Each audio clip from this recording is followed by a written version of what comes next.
نبی کریم صلی اللہ تعالیٰ علیہ وآلہ وسلم کو جو معراج ہوئی تھی وہ جسمانی ہوئی تھی، اور اس پر بہت سارے دلائل قرآن سے بھی موجود ہیں، احادیث طیبہ سے بھی موجود ہیں، اور عقلی طور پر بھی موجود ہیں۔ قرآن پاک میں اللہ تبارک و تعالیٰ نے ارشاد فرمایا سبحان الذی اسری بعبدہ،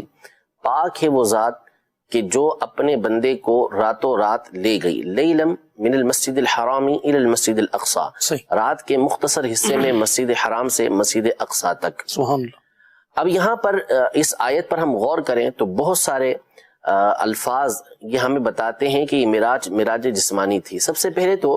بعبدہ، وہ اپنے بندے کو لے گیا، اور عبد جو کلمہ ہے یہ روح اور جسم کے مجموعے کو بولتے ہیں، روح کے اوپر عبد کا اطلاق نہیں ہوتا۔ عمومی طور پر جو اسلوب ہے، منہج ہے قرآن مجید فرقان حمید کا، عربی زبان کا، اس میں عبد اسی صورت میں بولا جاتا ہے جبکہ روح اور جسم دونوں کا مجموعہ ہو۔ دوسری بات یہ کہ اس آیت میں اللہ تبارک و تعالیٰ نے ابتدا فرمائی ہے سبحان کے ذریعے۔ سبحان کا مطلب ہوتا ہے کہ وہ ذات کے جو ہر عیب سے پاک ہے۔ کیا بات۔ اصل میں معراج ایک یوں کہہ لیں کہ محیر العقول، خلاف عادت ایک ایسا کام تھا کہ جس سے عقلیں حیران رہ جاتی ہیں۔ تو اللہ تبارک و تعالیٰ نے آیت کی ابتدا میں ہی اس بات کی طرف اشارہ فرما دیا، بیان فرما دیا کہ یہ جو چیزیں مشکل ہیں کہ رات کے ایک حصے کے اندر مسجد حرام سے اس زمانے کے اندر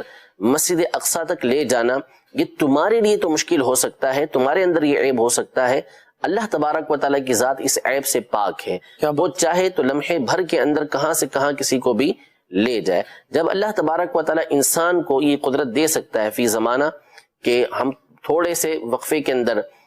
جو ہے وہ کہاں سے کہاں آج کے دور کے اندر پہنچ جاتے ہیں، کیسے کیسے طیارے، کیسے کیسے جہاز جو ہے وہ وجود کے اندر آ چکے ہیں، تو اللہ تبارک و تعالیٰ کی ذات تو برتر ہے، پاک ہے۔ تو اگر یہ روح کے ساتھ کا معاملہ ہوتا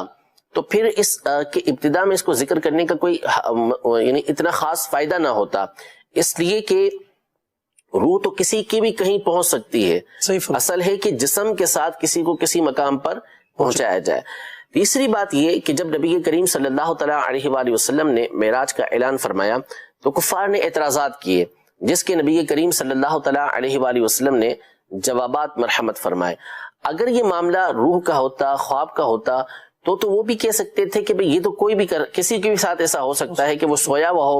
اور اس کی روح کہاں سے کہاں پہنچ جائے، اس کا خواب کہیں سے کہیں پہنچ جائے، تو اعتراض کا کوئی محل ہی نہیں بنتا تھا کہ وہ یوں کہہ سکتے تھے۔ تو ان کا اعتراض کرنے کی بالکل واضح اس بات کی دلیل ہے کہ جو معراج ہوئی تھی وہ جسمانی ہوئی تھی، اس لیے ان کو اس کے اوپر اعتراض ہوا تھا۔ تو ہمارا جمہور اہل سنت کا یہی موقف ہے کہ نبی کریم صلی اللہ تعالیٰ علیہ وآلہ وسلم کو معراج یہ جسمانی کروائی گئی تھی۔